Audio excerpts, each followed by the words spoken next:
o nouă zi, un nou vlog. Așa că bine ați revenit înapoi la un nou video.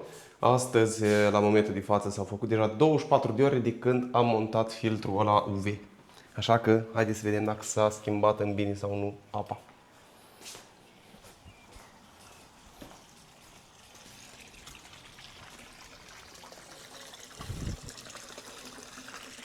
Nu mi se pare o schimbare. Tot așa verde îi.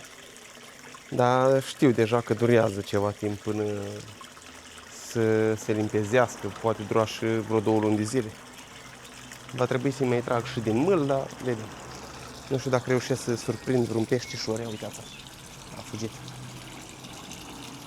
Trebuie să fac o curățenie, dar când o să vină timpul. Uite-l acolo. Nu știu dacă se vede. Am văzut și a fugit.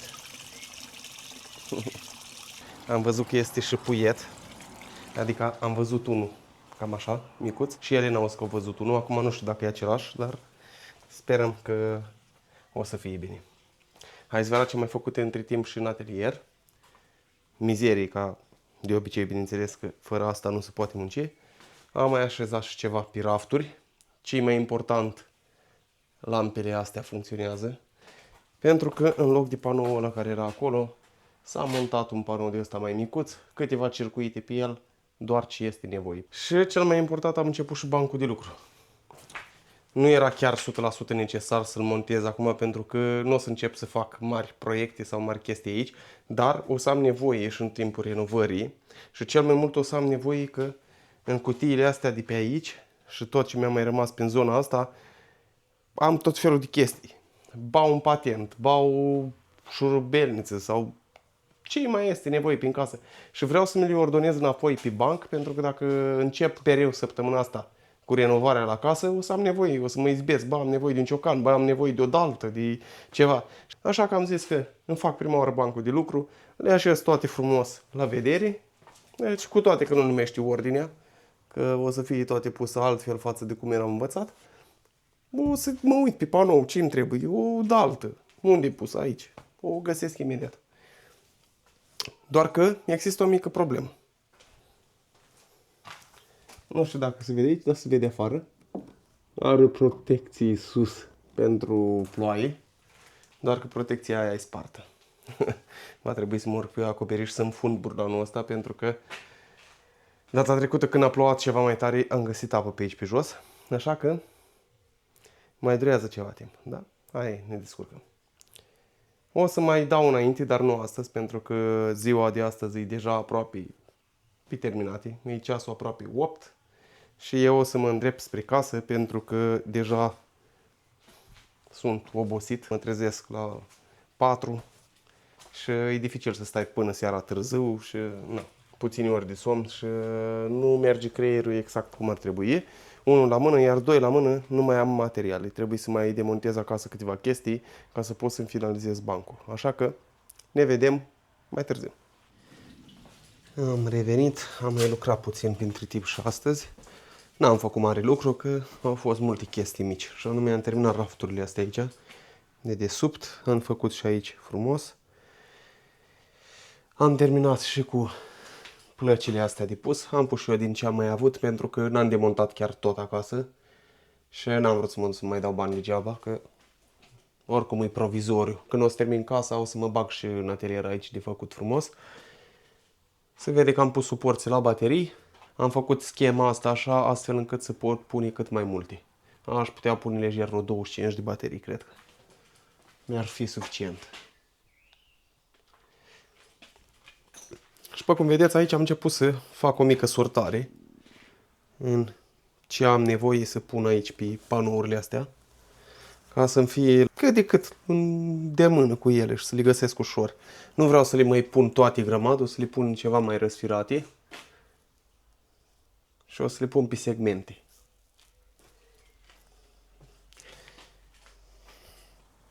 Am mai pus pe rafturi câte una alta, mai am doar câteva locuri disponibile și va trebui să mai caut, să mai fac vreo raft din ăsta, pentru că nu o să-mi încapă tot.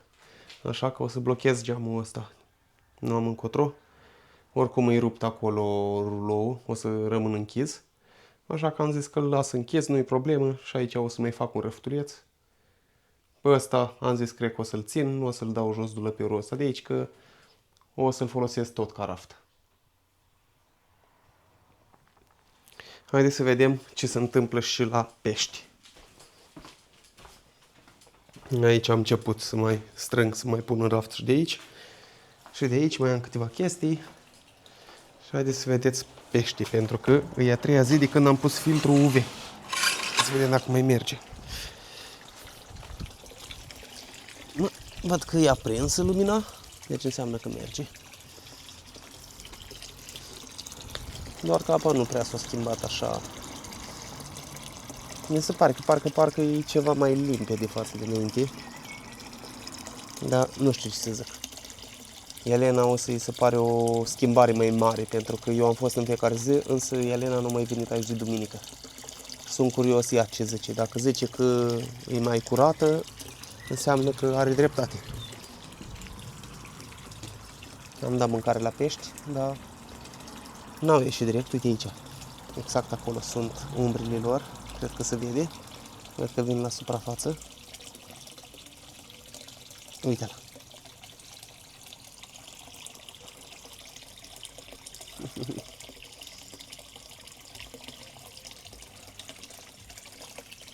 Dar le-am dat mâncare și nu o să le mai dau, pentru că nu vreau să le dau prea multă.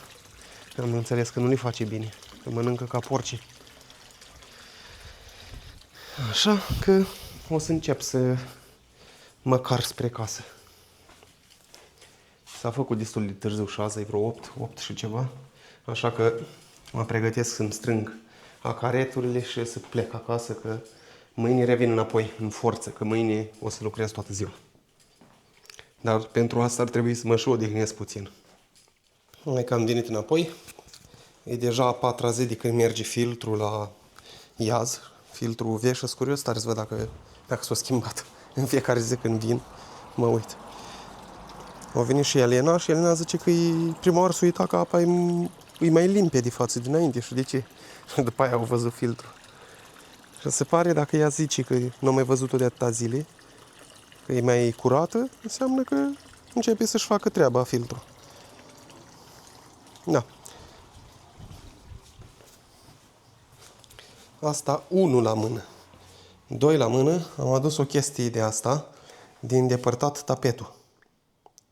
Și sunt curios tare să vedem dacă face treabă sau nu. Da. Cam ăsta are bacul ăsta, să pune apă, trebuie să-l curăț puțin, că e puțin prăfuit, dar merge. Asta e chestia. Și cu furtunul. Nu. Hai să vedem dacă face treaba. Am început să mai pun la loc pe aici, doar că mai am nevoie de vreo zi. Ia să prind puțin becul, că e întuneric. Cam așa arată. Am mai adăugat din scule pe jos, partea aia. Sus o să pun chestii mai mărunte pe raft. Și am început și să pun pe panourile astea toate sculele. Am lăsat ceva mai mult loc între ele, nu le-am mai pus așa aglomerate cum le aveam înainte. Pentru că înainte fiecare spațiu era ocupat. Dar era puțin dificil ca să găsești ceva când ai nevoie. În schimb, asta de tăiat am pus ceva mai apropiat, că nu mă interesează. Am pus aici și o poliță asta de raft. Era în casă, trebuie să o demontez și zic să nu arunc, am nevoie de ea. Aici, cred că ați văzut deja, nu știu dacă v-am arătat, am pus toate chestiile astea. Cu șuruburi, chestii ce mai am pe acolo. Și mai am și ceva loc liber. Silicoanele le-am pus provizoriu acolo, o să le mai mut.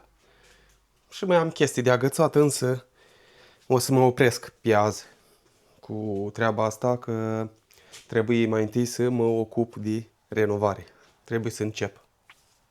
Da, aici s-a ocupat Elena și am mai smuls din tapetul ăla care era aici. Și a mai rămas doar hârtia asta pe spate.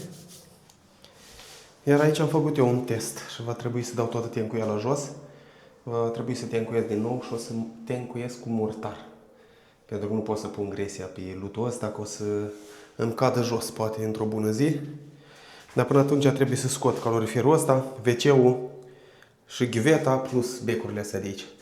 Însă singura problemă este că robinețele nu sunt funcționali și trebuie să văd cum opresc apa. Inclusiv de la toaletă. Asta am preția că e închis deja. Așa că o să mă apuc mai întâi pe treabă și revin mai târziu, că o să facă mult praf și n-are rost să mai țin camera înăuntru. Hai să vă arăt ce am făcut până acum la etaj. Ar fi mers o bere rece, dar mai târziu. Până atunci mai muncim puțin.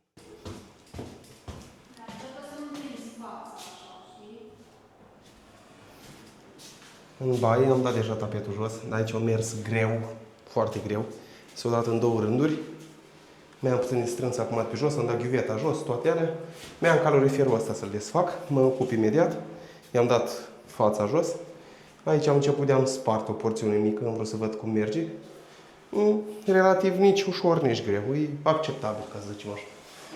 Și în partea asta, Elena se ocupă de tapetul ăsta. Ăsta merge mai ușor puțin, da? Bine, este muncă și la ăsta ca să-l scoți, dar e mult mai ușor decât ăla din baie. Îl încălzești bine, chestia asta își face treaba foarte, foarte bine, deci e super. Ia uite cum merge. Dacă ar fi mers și ălaltul așa, era... ălaltul a trebuit să-l dăm în două turi. Am luat o mică pauză, că nu mai pot.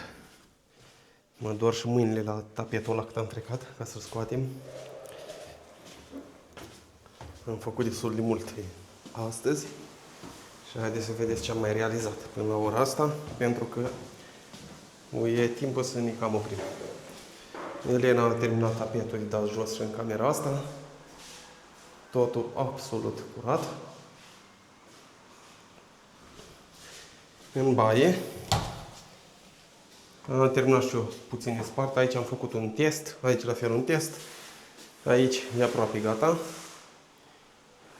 Dar o să rămână cam așa. Mâine o să trebuiască, iarăși bineînțeles că vin după amiază pentru câteva ore. 3, 4, 5 ore. Încerc să fac cât mai multe. O să scot radiatorul ăsta de aici. Trebuie să scot de aici robinetul ăsta și robinetul ăștia de aici. Plus chestiile astea de iluminați de aici. Și să termin de spart. Să dau jos tencuiala. Ia destul de mult timp. În partea de jos s-a luat ceva mai ușor când m-a zis prima oară, dar după aia au fost dezastru. Se ia destul de greu. Am asta mâinicuță, bormașina asta. Merge de minuni, dar s-o încins foarte, foarte tare. Și am zis să o mai las puțin, că dacă nu risc să o stric. Așa că am luat-o pe varianta asta la altă. Opa! Se vede diferența, da? Uitați. Asta e mult mai mică, deci e mult mai ușoară, mai ușor de lucrat cu ea. Însă s-o încălzit și am luat-o pe asta la altă. Partea greșită a fost că cu aia mică am dat jos și cu aia mare am dat sus și m-a rupt la mână, că aia mare e foarte grea. Așa că mâine am zis că o să încep cu aia mare la spart jos și cu aia mică la spart sus. Elena se chinuie și în partea asta altă cu tapetul, dar aici merge mult, mult mai greu. Dar asta este. În partea asta a terminat aproape tot, mai are partea de sus. Și văd că se chinuie aici. Nu merge? Merge mai bine asta? Dacă ar fi mers tot așa, ce bine era. Da, asta este. Văd că aici mai are un fel de tapet. Sau ce e asta? Da, e o vopsea pe stigletul vechi. Nu-i baia asta, oricum trebuie să...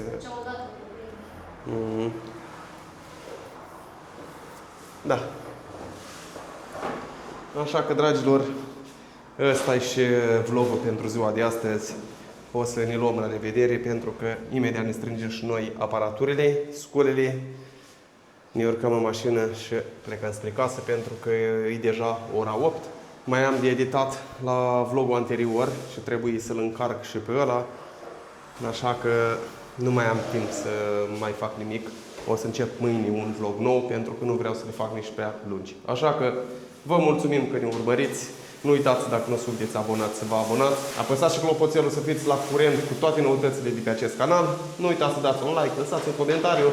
Și dacă vă place seria asta de videoclipuri, vă rog foarte mult să dați un like, pentru că pe voi nu vă costă nimic, iar pe noi ne ajută foarte mult să creștem canalul ăsta mai departe. Așa că până data viitoare vă doresc numai bine!